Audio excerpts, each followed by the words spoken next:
forest work cuts scientific research that keeps our forests healthy.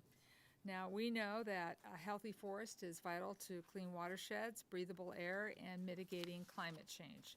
We cannot afford to shortchange the important work of the Forest Service. Last year, the Congress rejected the President's proposal. As we say in the Appropriations Committee, the President proposes and we dispose. And we realize that the President had a big hand in writing your budget, Chief Forester. So please know that we are holding the President's proposal accountable to himself. The reduction in the Forest Service non-fire budget, $297 million, is what the President proposed. Instead, we made a decision to provide $500 million increase for fiscal year 2020 in non-fire. And so I look forward to hearing today how you're going to use these funds that we put into non-fire to improve forest health and prevent wildfires. American people rely on the U.S. Forest Service to manage responsibly the U.S. forest system in a way that sustains the health, diversity, and productivity of our nation's forests and grasslands. So this subcommittee intends to provide you with the funding that supports you in the mission, Chief Christensen, regardless of the President's proposed cuts. So I would now like to yield to our ranking member, Mr. Joyce from Ohio, for any of his opening remarks. Thank you, Chair McCollum, for holding today's hearing on the U.S. Forest Service fiscal year 2021 budget request. I'd like to extend a warm welcome to you, Mr. Rapp, and certainly to you, Ms. Christensen, and for joining us this afternoon. And thank you for the important work that you do protecting our nation's forests and help the communities who rely on them. We look forward to hearing from you on today's administration's budget request and learning how it reflects your priorities for the U.S. Forest Service. For the last 115 years, the Forest Service has been carrying out a mission to sustain the health, diversity, and productivity of our nation's forests and grasslands. The Forest Service and its partners have worked hard to ensure these national treasures not only survive but thrive to meet our needs and the needs of future generations. We know this is easier said than done. The National Forest System spans over 190 million acres, which includes 154 national forests, 20 national grasslands, and other federal land designations in 46 states and territories. And these millions of acres face significant threats from regional droughts, invasive species, outbreaks of insects and disease, and catastrophic wildfires. That's why I was pleased to see the Forest City's base $5.3 billion request includes targeted increases for national forest management activities, including the hazardous fuels reduction in forest products.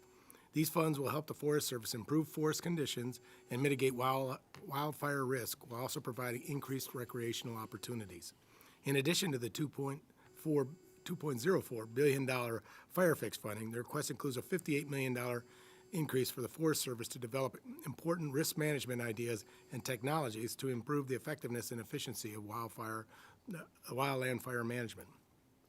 The Forest Service reach also goes well beyond the boundaries of the National Forest System and even beyond our U.S. borders, as seen by the agencies provide help to Australia during its unprecedented fire last year. In Ohio, while we value our one national forest, the Wayne National Forest, we also value our state and private forests. Like national forests, state and private forests provide our communities with clean air and water, recreational opportunities, mineral and energy resources, and jobs. And they also face similar threats. Unfortunately, the request reduces or terminates several state and private forestry programs, including the Urban and Community Forestry Program, which is key to helping Ohio's forests tackle invasive pests and diseases, restore watersheds, and enhance the health of community forests. Chief Christensen, my colleagues, and I look forward to working with you over the coming months to address these concerns and to move forward on a budget that provides the Forest Service with the resources to continue protecting and sustaining our forests and grasslands. We appreciate you taking the time to be here with us today to discuss your fiscal year 2021 budget request and ongoing Forest Service budget reforms. Thank you again. I look forward to your testimony. With that, I yield back Chairman McCollum. Thank you. Before I see if there's any other opening remarks, we do have votes scheduled at 2 o'clock, so if we keep moving forward, we might be able to get everything in pretty much, and then see if people want to come back after votes. I would remind people, unless you are a member of one of the committee members' staff or you hold a press credential, there's no recording or picture taking while this is happening.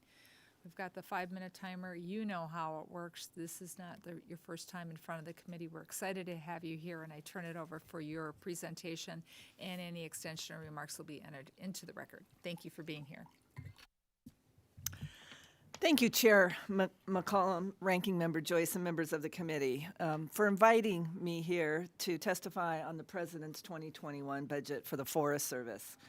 Today, I will share details on our hard choices that were made in our budget request and focus on three key areas: our progress to employ the tools, authorities, and funding to confront threats to forest and to support communities, the work in front of us and the challenges that we must overcome, and our steadfast efforts and progress to champion a strong workforce and a healthy workplace. We thank the Congress for approving the 2020 budget. We're putting funds, new authorities, and tools to good use. Trend lines point upward as we treat more forest acres, reduce hazardous fuels, and support rural economies. We are on track to meet our timber target, and so far we are outpacing last year's work to reduce hazardous fuels. Our shared stewardship approach is gaining momentum in spirit and in new agreements. We're working across boundaries to do work at the right scale in the right place. We've signed 12 agreements with states and 1 with the Western Governors Association, and 26 more are in progress. We've executed 245 Good Neighbor agreements in 38 states and have doubled the timber volume. We aim to build on our progress in 2021. The President's $7.38 billion budget emphasizes our critical work. It focuses work to reduce wildland fire risk, improve forest conditions, and increase access and contribute to local economies. And it advances our shared stewardship approach. But it does reflect tough choices and trade-offs. In addition, we are seeking solutions and innovations to overcome obstacles that slow our work. We're nearing completion of reforms internally that will ease processes and reduce costs. This spring, we will finish new rules that streamline decision processes, meet our environmental responsibility, and get more work done. Efforts to modernize budget processes, increase efficiencies in firefighting, integrate science, and improve internal systems put us in a position to better deliver our mission. We also appreciate your help in addressing challenges of the Cottonwood ruling. It has delayed work on the ground with unending analysis and redundant consultation. We're also seeking ways to maintain a reliable infrastructure, an essential for groundwork and for public access. With over 370,000 miles of road and 159,000 miles of trails, the Forest Service manages the largest transportation system of all federal land management agencies. These roads, trails, and bridges make up the largest part of our $5.2 billion maintenance backlog. We need functioning roads and bridges to treat forests, fight fires, and reduce fire risk. Rural Americans need functioning roads and bridges for their daily use, for outdoor activities, and emergency response. Lastly, our mission's success depends on a highly skilled, motivated workforce. We will continue our work to end sexual harassment and retaliation. We are making progress and more resolute than ever in our commitment to provide a safe, harassment-free, respectful workplace. We have taken actions, we are improving, but we must go further to permanently change our culture to one that is based on dignity, equality, and respect for all. Our strong workforce is key to our aim to create a gold standard of public service and mission delivery. It ensures we make good investments of this Congress, and we provide the services of sound stewardship this nation deserves. Thank you. I look forward to answering your questions. Thank you. As the members know, I usually don't ask the first question, but I'm going to today. For more than a year now, this subcommittee and the House Natural Resources Committee has been requesting the Forest Service to release documents related to the mineral withdrawal study in the Superior National Forest. As you know, the withdrawal and the related environmental assessments were abruptly canceled by Secretary Perdue 20 months into a 24-month study period.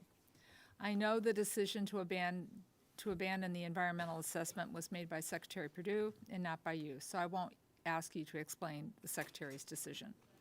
But I do want to note that this subcommittee has still not received any of the reports or assessments that the Forest Service collected and generated, which were paid for by the American taxpayers. These documents are the scientific analysis that should have guided any withdrawal decision that the Department of Agriculture made, but they have been kept out of the public record. What the department has provided to inquiries is this Forest Service document, a redacted service document. It is a cover page for the environmental assessment dated September 2018, and it is followed by 60 complete redacted pages, 60 pages of redacted information. Now, I serve on the Defense Committee, and I know what classified information is. This is just redacted, saying deliberative process privilege. So clearly, the Forest Service has completed a substantial amount of work on the environmental assessment before it was canceled, but the Department of Agriculture is refusing to let me have access for it, denying the public the ability to see the work that they paid for. As the Forest Service chief, did you make that decision, or were you informed of the decision to completely redact public information in this environmental assessment? Chair McCollum, I understand your concerns, and the environmental assessment was not finalized. Sorry. Chair McCollum, I do understand your concerns. The environmental assessment was not finalized. It remains a draft, and it is deliberative. It's possible that the version that was emailed internally didn't have the word draft on the first page. And I know that USDA staff are willing to meet with you to discuss your oversight requests in the future. Well, that's new, and you know, a lot of us in our offices, we work on draft legislation. We get a lot of things from, I've worked under many administrations now. I've had the privilege of working with them, and draft is usually pretty much put all over. And this was a result of a FOIA request, so I'm sure they were pretty careful when they went to release it as they did. So all of a sudden now it's a draft document. I find rather interesting. I know it's not completed because it was stopped 4 months before it would have been completed, but yet the Forest Service went forward with working with the leases and everything to, to follow through to have mining in this area. So do you know who was responsible for the decision to send this out redacted and the decision to stop it 4 months before its completion? Was it the Secretary, or was it Secretary Perdue, or was it someone else? It's a FOIA request that went to USDA. Okay, so on the redaction, okay, Yes. so do you know on stopping the completion of the full assessment, 20 months into 24 months? So, I mean, obviously, a lot of information was gathered to make an opinion, and it's being kept from the public. Yes. Do you know who, was it Secretary Perdue who made that decision solely to stop? Secretary Perdue made the decision in the case of Minnesota that they're to go on a case-by-case basis on the protection for the Boundary Waters Rainy River watershed. Yes. Okay. Well, I'll leave it with this. There were two other sulfide ore mine projects that were under Secretary Zinke that were being looked at.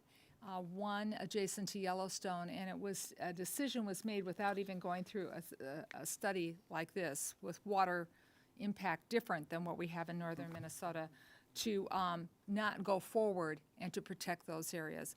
With that, I thank you for taking the question, knowing that you didn't make those final decisions, and I turn to Mr. Joyce, and we do look forward to meeting with the Forest Service and getting the public information. Mr. Joyce. Thank you, Chair McCollum. I would defer to my distinguished colleague, Mike Simpson, to start now. Thank you, Mr. Joyce. I have to go to a hearing in a little bit on energy and water, but I wanted to ask you a couple questions. First one is, it just came to me. We have been helping the Australians with the wildfire fighting that's going on in Australia. Are they paying us for that? Are we paying? Yeah, we have an interagency or inter-country agreement with the Australians, and they will reimburse us for all of our services. So it won't have anything to do with the reason I was thinking about it is, does the money we're spending in Australia affect the fire cap that we put in the budget cap that we put in for the wildfire fighting? But if we're getting reimbursed, then I guess it wouldn't have anything to do We'll with that. be fully reimbursed, just like when they come here for surge capacity, when we need them, Yeah. we reimburse them as well. And it wasn't a criticism. I think it's Oh, great that we're going yes. down and helping them and so forth, because they got devastating problems down there. I noticed in the Department of Interior's budget that they proposed a $50 million for a full-time firefighting force. It's an interesting idea. I was wondering if this is something that would be useful to the Forest Service. Yes, we are looking, we have been studying this intensely for over a year, of really looking at our needs for a 21st century wildland workforce. And there's an opportunity in the 2018 Appropriations Act. Congress asked for a review of the National Fire Plan. So we're really taking a close look at that. And the needs, when I was a firefighter over 30 years ago, is not the same that we have today. And we do believe that there's all signs to our analysis point that we need to shift the mix of our workforce to full-time. You've heard me say many times, we no longer have a fire season, we have a fire year. Yep. Additionally, we are working to really target and increase our outputs on treatments on the land, hazardous fuels reductions, and with a full-time workforce, we have far more capability when we do have the lower times of the fire year response that they could interchange with our critical work on the ground. We'd really love to work with you about those ideas. Okay. What will this plan that will be developed, will it also deal with the equipment necessary and tools and stuff? I'm specifically kind of referring to airplanes and those types of things to fight wildfires. It's been an ongoing issue about where do we stand, what does the Forest Service need, do they need their own fleet of planes, or at least some planes, or should we contract all of them out or anything? We kind of need a direction on what we want for the future in all of this. Yes, it will certainly include that, and as you well know, you've been a real leader on this journey with us as we modernize particularly our air tanker fleet, and we've looked really hard at those options. We've learned a lot. The aircraft industry has really stepped up. So what we thought in 2012, 2013, when we started this journey, is a little different than where we are today, because we really have the resources. But this update to the National Fire Plan will reflect all that we've learned and what we recommend. Good. One other question on another subject. I've been supportive of different legislative fixes to address the maintenance backlog on our public lands, and I was encouraged to see that the Forest Service was included in the Public Lands Infrastructure Fund. Can you talk about the deferred maintenance, the amount? I think you said $5.2 billion in your opening statement. What type of work that needs to be done, and how important it is to get this backlog maintenance reduced? Yeah, the $3.6 billion of that $5.2 billion is for roads and trails. That is what connects the fabric of primarily rural America across this nation. And it's not just for the resource activities. It's not just for the recreation activities. There's so much that connects the fabric of America in this road system. So that's really the majority of it, but there's facilities, dams, that we have 17,000 toilets in the system. Not enough. Not enough. In some yes. areas. No, I'm just kidding. That's a little fact that I just throw out there for a little bit. But you know, we have gotten really focused about a comprehensive capital improvement plan because we're being very targeted about the highest priorities and where we need to decommission and all the rest of it. So we'd love to work with you. We want to be really diligent in our efforts to get after that backlog. Well, I appreciate that. I suspect the future of the Forest Service is going to see increased use by the public of our forest, just like we're seeing in the national parks and other things. And addressing that backlog maintenance and getting prepared for that increased use is going to be something that's very important. But I appreciate, Chief, the job that you're doing and that the Forest Service is doing, and I enjoy working with you. And thank you for being here today. Thank you, Mr. Congressman. Simpson. Mr. Kilmer. Thanks, Madam Chair, and thanks for being with us. I want to start off by thanking you for planning a visit to my neck of the woods to learn about the challenges and opportunity that we face out on the Olympic National Forest. I know our teams are still working to figure out details, but I think we're really looking forward to hosting you in part because we have some unique challenges and some unique opportunities. And I guess that's how I'd like to dig in. First, let's talk about the challenges. For years, the Olympic National Forest has struggled to produce meaningful harvest levels that are needed to improve forest health, to deal with critical salmon spawning habitat, and importantly, to support timber-dependent communities. I appreciated your comment that the Forest Service writ large is tracking to its harvest goals, not on the Olympic.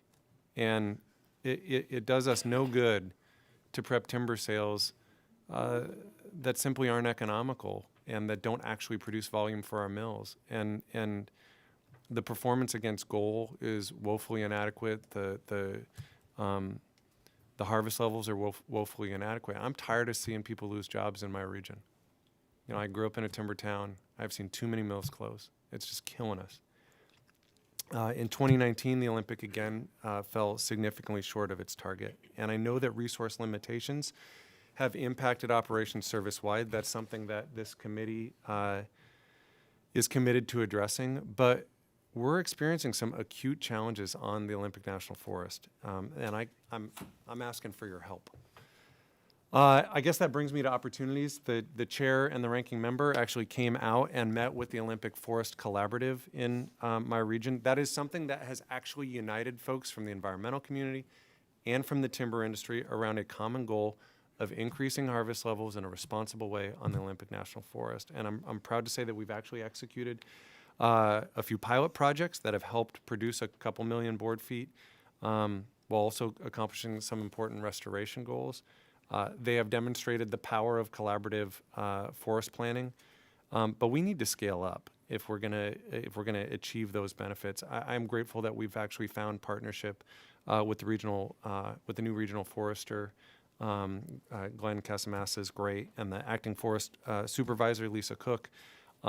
They share our commitment to supporting the work of the collaborative. At least they've said that, and I take them at their word. But there's only so much we can accomplish without additional resources. And so I guess my questions are, one, can you tell me how you plan to support our region's efforts to actually increase harvest levels and increase forest restoration projects on the Olympic? And second, what dedicated resources are available in the Forest Service budget to support the Olympic Forest Collaborative and other collaboratives who don't qualify for Collaborative Forest Landscape Restoration Program dollars? Thank you. I look forward to coming out and really unpacking much of this. As I stated last year, but I can't help myself. That's where I grew up as well. So all parts of this great nation and our forest I love, but I do know that area very well. And thank you to the ranking member and the chair for making that trip out there. I hear you. There's several points I want to make.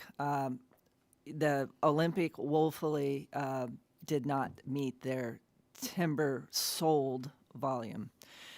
And I want to have a closer look. We certainly probably can put better timber sale packages together. So I don't want to point all the blame in another place. Two major factors. As you know, the road and the water systems need to be in harmony on a place like the Olympic National Forest. And there is much, the main reason the purchasers are telling us is we're putting too much work in these road packages on these timber sales because we don't have enough maintenance dollars to get the critical work done that are just regular routine maintenance. So that's the biggest reason. Secondarily, the market did go soft, and everybody's experiencing that. But third, there are narrow windows, operating windows because of ESA, endangered species, and whatnot. So those, as we probed, those were the three major factors. So I've challenged our regional forester to get under that, and let's not just point the finger. Let's say what can we do to try to improve that. I would like to express my ask of all of you to help us where you can on that infrastructure piece in particular. As far as the resources, we're doing everything we can to be efficient, focused, and accountable for the resources we do get from this Congress. It's up to you in the end of the day of the kind of appropriations for this kind of work that you will give us. And to the third point of supporting the collaboratives, we are absolutely committed to the collaborative work. That's the only way. I'm biased. I worked on 30 years across the boundary. If we're going to really look at landscape and community health holistically, we have to do it in a collaborative way. That's the whole part of our shared stewardship approach. So it is up to the regional forester to, decide how we invest to get capacity. Every collaborative's different, but we've been known to help support collaborative efforts. And I know I went long. I'm sorry. No, I wanted to give you time to lay out your ideas. The committee's here to hear them. Mr. Stewart. Thank you, Madam Chair. And I'd like to thank my friend and colleague across the aisle for his comments previously and associate myself with them as well, which won't surprise you. So, Chief, thank you for being here. Mr. Rapp, thank you both. These hearings, I imagine you anticipate the arrows can come from a lot of different directions here. It takes some time to think, what are these individual members going to ask and what's on their minds. And I've actually talked to you and your staff previously, in fact, just last week, or maybe it was a week before, about one of the things I want to mention. Before doing that, I do want to thank you. We received word yesterday the Monroe Mountain Project has received Phase 2 funding. We're grateful for that. It's something like 15,000 acres, is that right? It's a substantial project, but it's necessary and regenerative of the aspen groves, and we're thankful for that. And I mentioned again to you and your staff a couple weeks ago about the small irrigation companies in Utah, and as a result of an audit, as we understand, that they're now required to, reach a financial or compelled into a financial situation. They just can't sustain themselves. I'm wondering if you could give us an update on whether we could find a way to work with you on that. Let me just do a shout out back on the Joint Chiefs project was the Maroon Mountain. Oh, sorry, I'm not used to it. We're so close, I think. Yeah. We call it the Joint Chiefs Landscape Restoration Initiative, and it's the chief of the NRCS and myself that said, let's incentivize doing work across the boundary, both on national forests and then on the private lands. Again, it's in spirit of shared stewardship, and that is a really good project on Monroe Mountain. In regards to the irrigation special use authorization fees, as you know, you and I saw each other a couple weeks ago, and our folks really went back, and I challenged them to be within the rules and the law, but what can we do? Because we've been doing some creative things. And because of the way the irrigation district is set up, there's more details behind that. Being able to do any kind of, waiver is not possible. And then I said, well, can we do some kind of offset, or, they do some services improvement on the land, and that pays their fees. Yeah, because which is what we were hoping. We felt we that were was- hoping for that. The look and on your face is not encouraging. no, but here we go. Because I had just done an announcement. I had to go back and remember where our authority came from. We have a pilot project. What I was thinking of, we have pilot projects in 20 forests with outfitter and guides that are a major economic engine in these communities to get people into the national forests, where they do maintenance work on the trails and the rec sites in lieu of their permit fees. That's what I was thinking about, but that was legislative authority. So I'm not putting it back, but I'm saying we'd love to see if we could work with you on how we could get our way through that. We may have to do that. I mean, look, we all know in the West, water is life, and we don't want Right. to lose a resource like this. I mean, these are Right. privately funded irrigation companies that are providing incredibly valuable resource, and they're small. And They are. they just couldn't sustain this, these permit fees. So It's a pinch point that we need to look at. yeah, so we'll continue to work with you on that. I'm going to mention one other thing. I won't ask you to respond to it just in the interest of time, but just to put it on your radar, and I'm sure it is already, but maybe shove it up the list a little bit. And that's the rural electrical providers who, again, I have a lot of them in my district, trying to create this defensible space around transmission lines. Yes. And they're having a real problem, as you know, working through some of the regulatory processes. And love to talk to you about streamlining on that. If I can respond real quickly, we're in early March, we'll be putting out a rule package, and that really streamlines it, because we're all after the same thing, to get the right work done on the ground to protect communities and protect that electricity reliability. Yeah, and- So that was in the 2000 approps package, and we're making our deadline that we're going to have, and we've tested it out. We have some good results in California and other places. Yeah, well, and thank you. And I'll just say, if you mentioned California, we know one of the most devastating fires in a long, long time was, we believe this. It is. Because of transmission lines. So, all right, thank you, Madam Chair. Ms. Pingree?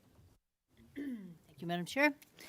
Thank you very much for being here. It's nice to have you here. And I feel really fortunate because this is Forest Week for me. We had a hearing in House Agriculture yesterday, which focused really on innovation in the wood industry. And I like to remind my colleagues, Maine is the most forested state in the nation. So we're deeply interested in the future of the forest. And we've had some huge economic challenges. I think we lost 4 mills in 6 years, so 4 paper mills shut down. That's a huge part of our economy. And so innovation is critically important in finding new uses for forest products. I just wanted to mention, and you may well know, that one of the visitors came to talk about CLT, cross-laminate timber, which I think has great opportunities. One was there because they've moved into a town of 5,000 people. They're renovating a mill, and they're going to make a wood fiber insulation, home insulation, which they're going to hire over 100 people to do it. So it's a major industry, and hopefully we'll see a lot more of that here. It's very popular in Europe. And then one was there talking about cellulosic nanomaterials, which I can never remember what to say, but it basically means making plastic bottles out of wood, and we're really excited about Or that. cars, or concrete. Yeah, it's very strong. You can add it to concrete. So, I mean, it was really just very heartening and great, and because there's a lot of interest in Maine and those things, and hopefully eventually some investment in it, we really care about it. Every single witness talked about their partnership with the Forest Service and spoke very positively about the importance of that, and talked specifically about Wood Innovations Program. Now, it goes counter to everything else in the budget, but in your budget request, there's actually a $5 million increase in that program to $15 million. So I know we have a lot of budget challenges, and I'm certainly concerned about that. But what do you see would be the impact if we are able to increase that? What's your kind of vision of how else we can be doing more with that money? Thank you for your enthusiasm on this topic, because not everybody gets excited about wood innovations, but we do. I'm sure the committee is with me on this, right? Well, Yeah, there you go. no, if you think about it, I think most of us all agree the forest health and conditions in this nation, we need attention, and we need to have a viable market. You all are never going to be able to support us in the amount of funding we need to really treat the land. We have to have a market-based solution as well that's sustainable, viable, and innovative. So Maine is a leader and a partner.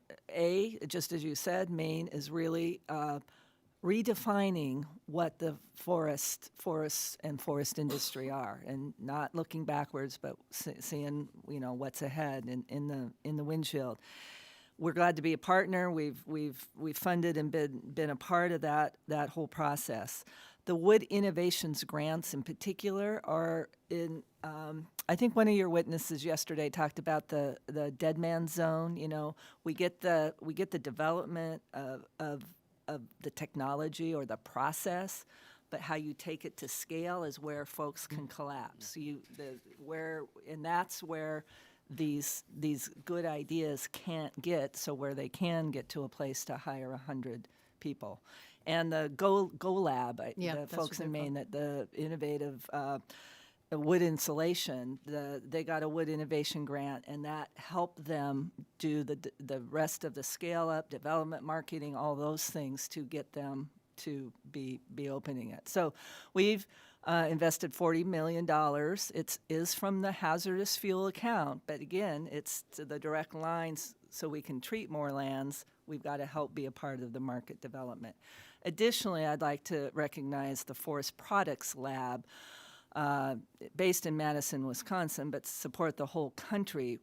They do a significant amount of work with the University of Maine. We've one of our high-level scientists we've embedded there in the University of Maine, and they're working on products that go into Lipitor, wood products, and the biodegradable wood packaging that for the snack packs that will get rid of the aluminum. They're synergizing well. There's a lot of great things. I didn't even get to cross-laminated timber, but you heard a lot about that yesterday. There's a CLT plant announced and being built in Maine as well. So you're right, the most forested and really leaning into innovation, and we're very happy to be a partner in Maine and across the country. Well, thank you, and I'm happy to talk about something so positive. I do want to mention, although, obviously the forested lands in the East Coast are so different from the West Coast because we have very little public land. It's almost all privately owned, so we obviously have very different challenges than my Western state colleagues. But on the side of the forest recovery and forest fires, Mr. LaMalfa is the ranking member on that committee who has Paradise in his district, and he was able to talk with some of the people who were there about what you do when you have to clean up after a big burn and what some of the uses can be for a charred forest. And so I think that's really important too, because it sort of addresses some of these products address a problem of how do you clean up the forest to have less wildfires, but then once you've had them, what do you do? Because you got to, clean up a huge mess, and making an economic opportunity out of that is very much important. So, went over my time, but thank you very much, Madam Chair. Go Maine. Sounds like there's some good things trees. happening. Yeah. Mr. Amade. Thank you, Madam Chair. Good to see you again, Chief. This may not sound like a question, but just play along with me. Madam Chair, I know you don't have to frown, this is good. I did a little, I know. So I've done a little bit of research because there was a meeting recently of one of the caucuses here on the Hill that the chief spoke to and went around the table, and it was not as enlightened as this discussion, but it was in that ballpark, and Congressman LaMalfa talked and lamented about what happened in his district, and other people talked about various areas of the nation. I don't know if we got quite all the way to Maine, but it was nobody's opposed to the resource. Everybody values the resource however it exists in their districts, in their states, in the nation. And so since it's an appropriations committee, I'm looking at this and I said, hey, I want to know kind of how we funded them. And I know the 502Bs or the 401As or whatever, Madam Chair. Yeah, obviously I'm not leadership material, but so we've looked at the, neither is anybody from Utah, but that's not the subject of this meeting. Don't tell Bishop I said that. So anyhow, I'm looking at this in how the Forest Service has been funded. And I know there's a fire component and there's non-fire components, and I don't know your budget like you do or you do. But when we look at what we've done, and I'm listening to Mr. Kilmer talk about, hey, what's going on in the Olympic, how valuable this program is or that program, the shape of the resource, and I hear things like, you know, forest management, forest health and all that, and then I look at how these folks have been funded, and I'm not a guy who says money is the answer to everything, but it's like probably the last conservation administration was Teddy Roosevelt's. So that's a very bipartisan thing. Madam Chair, I think the challenge for this committee when we look at things, Mr. Simpson talked about deferred maintenance, all that other sort of stuff, and I'm sitting here, and I will share this information with you, but let's just say over the last decade, when we have, and Mr. Simpson brings up a good point, where your mission has increased, the pressure on your facilities has increased, who knows where we're going to end up on climate, but guess what? We're burning more, not less, for the most part. All of the things that we judge your performance measures by have increased, and quite frankly, we never seem to be able to say, we're going to make a significant attempt to help you in terms of the resources that you have to do the job that we expect you to do. Our expectations have risen, but the resources that you have been given for the most part have not. Look how long it took us just to do the fire stuff. And it's not completely fixed, but it's like it's a step in the right direction. So I would just say this, because, and I could do some, I believe Mr. Joyce accused me of being parochial, so I could talk to you about the Humboldt-Tyabe, but I won't. I'll for once not be parochial, is to say this. Our expectations continue to rise, and they should, but it's kind of hypocritical to have those continue to increase and then say, well, and here's what we're giving you to do it with. And so I think the challenge for us as a committee under your leadership, which, by the way, thank you for last year, I haven't forgotten, on several things, is to basically say if we're going to increase, if we want better performance out of them, then we need to recognize that we can't fix that in one fell swoop, but we should at least be able to say, quite frankly, we need more resources to do that with. And so, and actually, you can't say anything to this because you love the budget that was submitted, and we know that, and the record should reflect that. But I just think it's like, hey, none of us disagree on that. We'll fight about how much, but I think it would be groundbreaking for this committee to send a message to the rest of this House and the one next door to say, hey, the history here is not one of lavishing resources, and maybe we ought to talk a little bit more. If those are really important things, we ought to make some significant changes in that. Thank you, Madam Chair. I yield back. Thank you for your patience with my question, Chief. Well, that's why I said in my opening remarks that, you know, the Congress rejected the president's proposal to reduce the Forest Service non-fire budget by $297 million. And instead, we as a committee, both Democrats and Republicans on this committee, made it a priority to do an increase. So we look forward to giving the chief all the tools that she needs in her toolbox to have healthy forests. Mr. Joyce.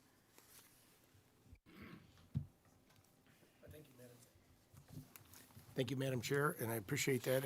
It's sort of hard to follow up on such an amazing dissertation by the fine member from Nevada, but I will do my best. And I come back to something a little more local, the emerald ash borer, which has been an unfortunate problem throughout the Midwest and Ohio. But how does the Forest Service intend to use the funds to slow the spread of the emerald ash borer? And would you be able to assist with more monitoring, planning, and outreach activities at the levels that you have in your current budget? Thank you, Ranking Member Joyce. And I would say it's not so much local. I know it's local in Ohio, but the emerald ash borer is in 35 states now. So it is wide and broad spread and, quite frankly, devastating.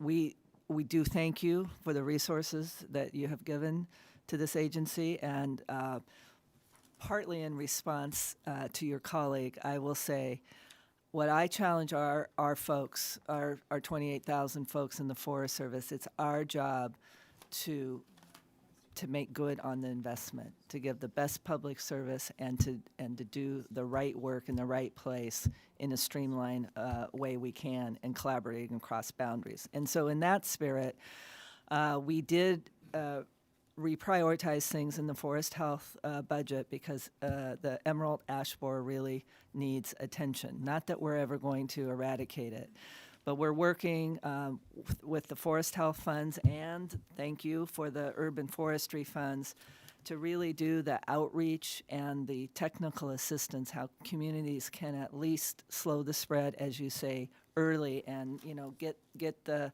firewood, the firewood travel in play and all of that, so we don't spread so rapidly. We have all kinds of partnerships, but one is an identification kit that John, we actually brought one for you.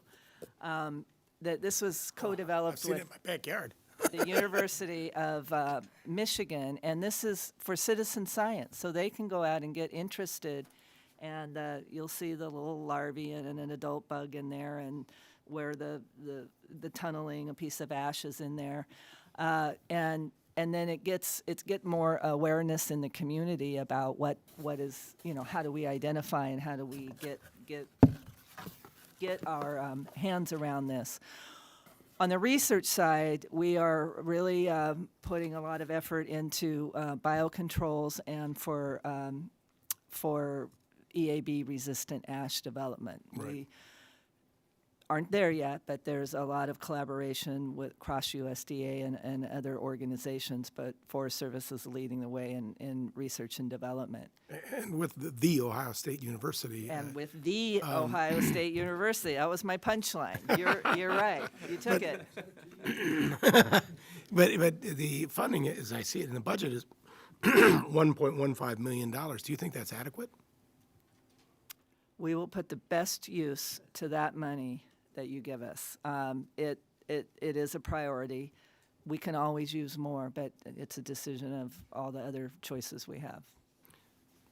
I'm obviously not a scientist, but every now and then we play one here on these committees. But what do you think the possibility is to develop something that's actually genetically trained to be ash borer resistant? Well, the scientists tell us we're on a pathway there, but again, across our science lines, we have to prioritize how much resources we put into, from the forest products development to the forest health and pathogens and the silviculture and the wildfire science. We have to prioritize across those lines as well.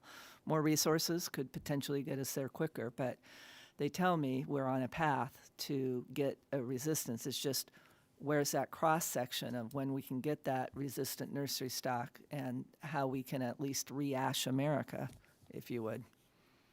We will. And as you know, the baseball industry is very concerned. I yield back, Madam Chair. Well, Mr. Joyce, we're going to double hit. Usually it's Asian carp, but today it's Asian ash borer.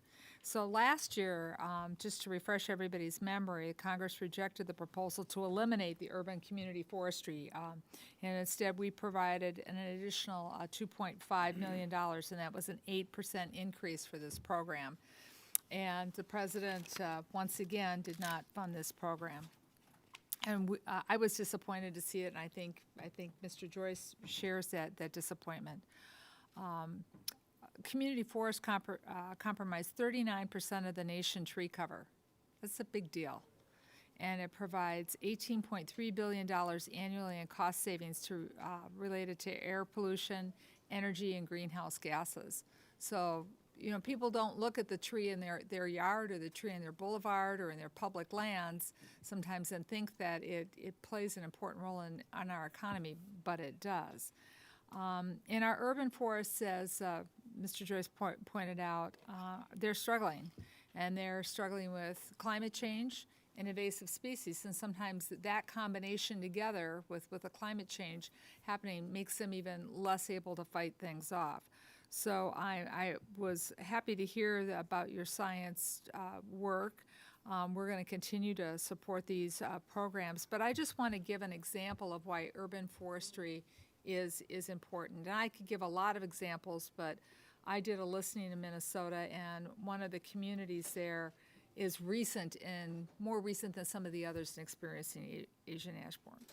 And so these urban forestry programs, they're used in our communities to do the tree inventories, train tree inspectors, removal of dead and dying trees, train volunteers with the citizen scientist kits that you used, but sometimes also how to prune.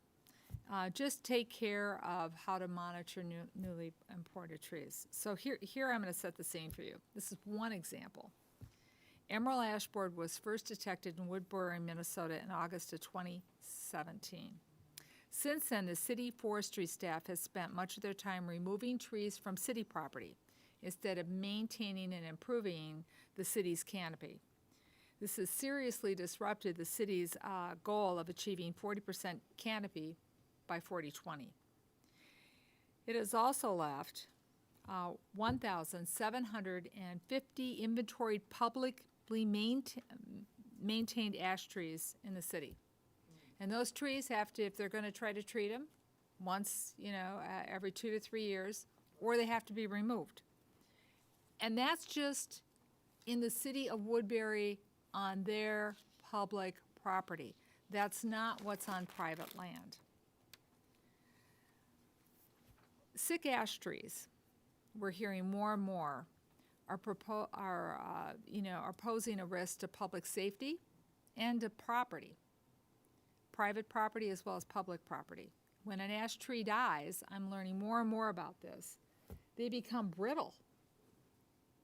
And the removal process, which can only be done during certain times of the year when the insect's not active in the winter, is quite significant in being trained on how to do safely and efficiently.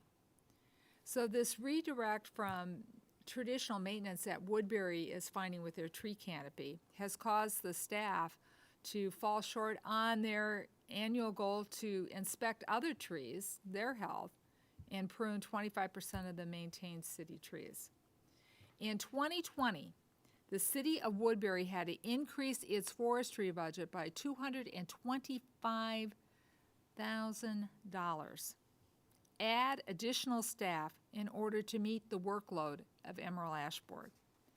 This anticipated emerald ash borer will continue to be a challenge well into 2025 for Woodbury. Now that's one example. So this committee is very serious about what we need to do about urban forestry. We're hearing from our communities. And so I'm going to submit some questions later. I'd like to know how you're using this urban forestry. This is not, gypsy moth is on the horizon. You've got pine bark beetle. There's a lot of things going on. But in our cities, this is a direct falling on property tax owners, one, from the public trees, and two, out of their own personal income for having to remove these trees. And as Mr. Joyce and I know, it's very, very expensive and a hardship for people on fixed incomes and seniors. So we're going to want to know what more you could do to train citizen scientists and support our urban communities. So look for that question, and the whole committee, you can see, is focused on that. So with that, Mr. Joyce, I think we maybe, does anybody else have any other questions? So we're going to have votes shortly. So just to give you a flavor for what the committee is going to be putting forward, we're going to be asking you more about your sexual harassment. You can turn that off. Sexual harassment work. You mentioned that in your opening statement. In light of what's happening with many of the diseases and climate change, we're hearing more and more about what's happening with a migratory bird population. There's recent studies as up to 3 billion birds have been lost since the 1970s. And so we're going to ask you more about what you're doing on that work. Sage grouse is always popular on this committee, so we're going to have a sage grouse question for you. Fire fix, and Mr. Simpson asked you about the Australian fires. Maybe we need to look at our reciprocal programs on that, so if there's more you want to share with the committee on that as well. So you've got a lot of work going on, but one of the things that we also funded out of this committee was the Land and Water Conservation Fund. So we look forward to hearing more on what we could do with that. And I'm going to also close with another program that was zeroed out. Mr. Rapp and I were on site looking at, and that's the International Forestry Program. And that goes to us being, it affects our trade with the inspections and the work that you do. So that's important to our economy. It affects the migratory bird issue that I was talking about, climate change, water, and so many other things. And I just want to express my sincere disappointment that the president chose, once again, this committee's been very, very strong in this, once again to eliminate this. Not even put a little in for the economic reasons that you do. So this committee will be focused on that again and asking you for more of what you do on that. We'll have a couple of other questions, but I want to thank you for coming. And as I said earlier, your passion for forestry when I've met with you is outstanding. But we will not be taking redacted reports from the Forest Committee from the Department of Agriculture when taxpayers have paid for funding. And we are going to dispose of the president's budget and propose, I think, something that will make our forests much healthier in the future. With that, this hearing comes to a close. Thank you. Thank you very much.